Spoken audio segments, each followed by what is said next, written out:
Honestly, I think it's a little pretentious that the Green Lanterns are always talking about how the Green Lantern rings are the most powerful weapons in existence. Because you have things like Superman and the entities of the emotional spectrum and the First Lantern. You even have all the crazy things that the Weaponers of Corp can build. And then I see Green Lantern stuff and I go, yeah, no, I can get behind them being the most powerful weapon in existence. 100%. It looks badass. They make green cool.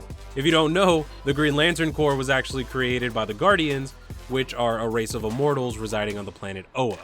And just so you're aware, there are plenty of people that have some problems with the fact that these Guardians appointed themselves Guardians of the Universe.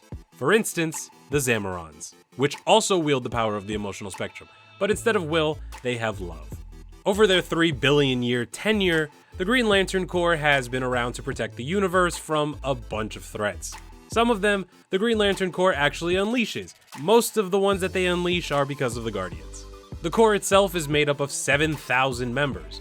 And I want to say that's not the case anymore because Lanterns are constantly dying in these large-scale attacks on the Green Lantern Corps. There's no way they keep that 7,000 member number consistently. But just for shits and giggles and for the sake of this video, let's say they do.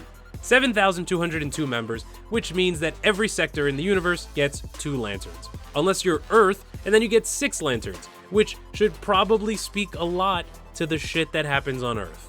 You got Hal Jordan, you got Guy Gardner, you got John Stewart, you got Kyle Rayner, my personal favorite Green Lantern, and then now you also have Jessica Cruz and Simon Baz, who somehow managed to do something that Hal Jordan never could, which is bring a person back to life using the power of the ring. They should really explore that more. One of the biggest threats that the Green Lantern Corps faces, and honestly, it's one of my favorite threats, is Sinestro, who is a former Green Lantern turned badass on the universe. And when I say badass, I mean he's really delusional and crazy, and the dude wields the power of fear now, except he's taking a temporary hiatus, and now he's wielding the ultraviolet spectrum, which is some kind of invisible power, which they're calling the invisible spectrum. But even when it's not Sinestro and his Corps that the Green Lantern Corps has to fight, some of the threats actually come from the Guardians themselves. Some Guardians decide to go semi-rogue and create the Third Army, which ends up infecting people to pretty much make some kind of hive mind, no problems ever in the universe monsters, and the Green Lanterns have to fight that. Thanks, Guardians. And then of course there's the fact that they locked away the First Lantern, and the First Lantern was not happy about that. So, when he breaks out and he's wielding all the power of every emotional spectrum, it kind of turns into a bad day for a lot of people. Especially because Volthoom is pretty much a master on the emotional spectrum and the rings, so you can imagine how much of a pain in the ass it is, even for people experienced like Hal Jordan, Guy Gardner, and John Stewart. One of the more classic enemies that the Corps has to actually band together to fight are the Manhunters. The Manhunters were supposed to be the perfect police force, but they eventually grew to hate the Guardians. So eventually, after a very, very, very long time of banding together and plotting to destroy them, the Manhunters have caused more than one problem for the Green Lantern Corps over the course of their history. Funny thing is, it's very apparent that the Guardians did not learn from their mistake with the Manhunters because they turned specific members of the Green Lantern Corps into Alpha Lanterns, which are pretty much Manhunters, except they have their power batteries in their chest, so they're always powered up. And at one point they end up turning against the Green Lanterns. So now you have supercharged up Green Lantern robots. Awesome.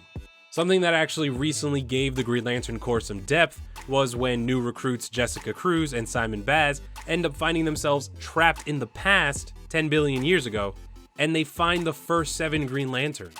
They actually end up training them and working together to stop Volthoom, which is hilarious because if you think about it, Jessica and Simon are the only reason that the Green Lantern Corps did not go extinct billions of years ago. Even though the Green Lantern Corps has plenty of problems, and the Guardians on obviously more than one occasion have almost caused the extinction of the Green Lantern Corps, there's always people to stop that from happening.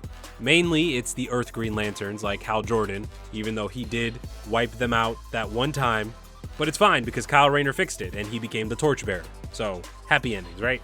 The Green Lantern Corps is pretty much a necessity in the universe at this point. Obviously, it could be substituted by another corps.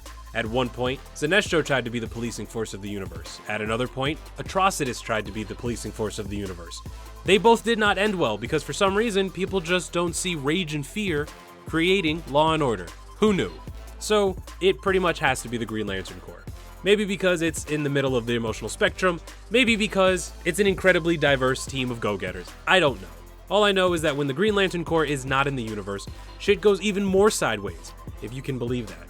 And I'd be really upset if I didn't mention that even though we haven't seen any Green Lantern Corps in the DCEU yet, it was pretty awesome to see in the Justice League there were some Green Lanterns trying to fight Steppenwolf.